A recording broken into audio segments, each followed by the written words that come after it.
সুপ্রিয় দর্শক মণ্ডলী, আমি এখন নরসিংহলপট্টি গ্রাম অর্থাৎ গৌরনদী উপজেলার চাষী ইউনিয়নের নরসিংহলপট্টি গ্রামে এসেছি। এই আকনবাড়িতে কীভাবে মশারির কাপড় তৈরি হয় সেটা দেখানোর জন্য। আপনারা দেখতে পাচ্ছেন একটি মশারি তৈরির মেশিন কার্যকর রয়েছে। আমি এই মশারি তৈরির এই মেশিনটির, যেটাকে বলা হয় তাঁত, বাংলায় বলা হয় তাঁত, এই তাঁতের বিভিন্ন অংশকে আপনাদের সামনে তুলে ধরছি। আপনারা দেখতে পাচ্ছেন এখানে যে একটা বড় রোলার রয়েছে, এই রোলারের সাথে সুতা পেঁচানো আছে, এটাকে বলা হয় বড় তুলাট। এবং পাশে দেখতে পাচ্ছেন দুটো এখানে কাঠের চেয়ারা আছে, এটা উঠানামা করছে। এর সাথে চিকন চিকন সুতো আছে, এটাকে বলা হয়। এই মধ্য দিয়ে সুতাগুলো প্রবেশ করানো হয়েছে এবং এরপর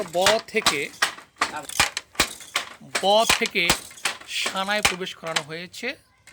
এবং এই সানায় প্রবেশ করানোর পরে এটাকে এখানে আমরা দেখতে পাচ্ছি লম্বালম্বি কাঠের একটা দণ্ড রয়েছে, যেটাকে বলা হয় ছোট তুলাট। এই তুলাটে এটার সাথে সংযোগ করা হয়েছে। এখানে দেখতে পাচ্ছেন একটা ছোট্ট যন্ত্র এদিক ওদিক করছে, এটাকে বলা হচ্ছে টেকো বা মাকু বলা হয়। মাকুর সাথে মূলত সুতা থাকে, এই সুতা সহ মাকুটি এপাশ থেকে ওপাশ করতে থাকে। এপাশে ওপাশের মাধ্যমে ক্রমান্বয়ে সে কাপড় তৈরি হতে থাকে। এখানে যে কাঠের উপর দিয়ে মাকুটা উঠানামা করে, অর্থাৎ দৌড়দৌড়ি করে, এটাকে বলা হয় রেল পাটি। তো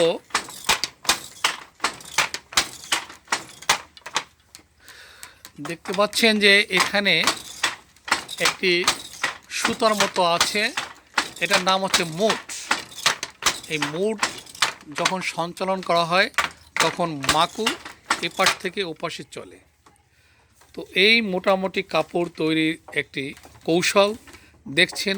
ওই যে কাপড়টা আবার রোল করা হচ্ছে আবার ছোট তুলাটে, অর্থাৎ পরবর্তী পর্যায়ে আবার বুনন প্রক্রিয়া শুরু হয়।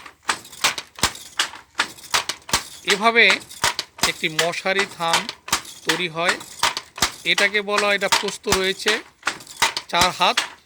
এই 4 হাত কাপড়ের বর্তমান বাজার মূল্য 800 থেকে 900 টাকা।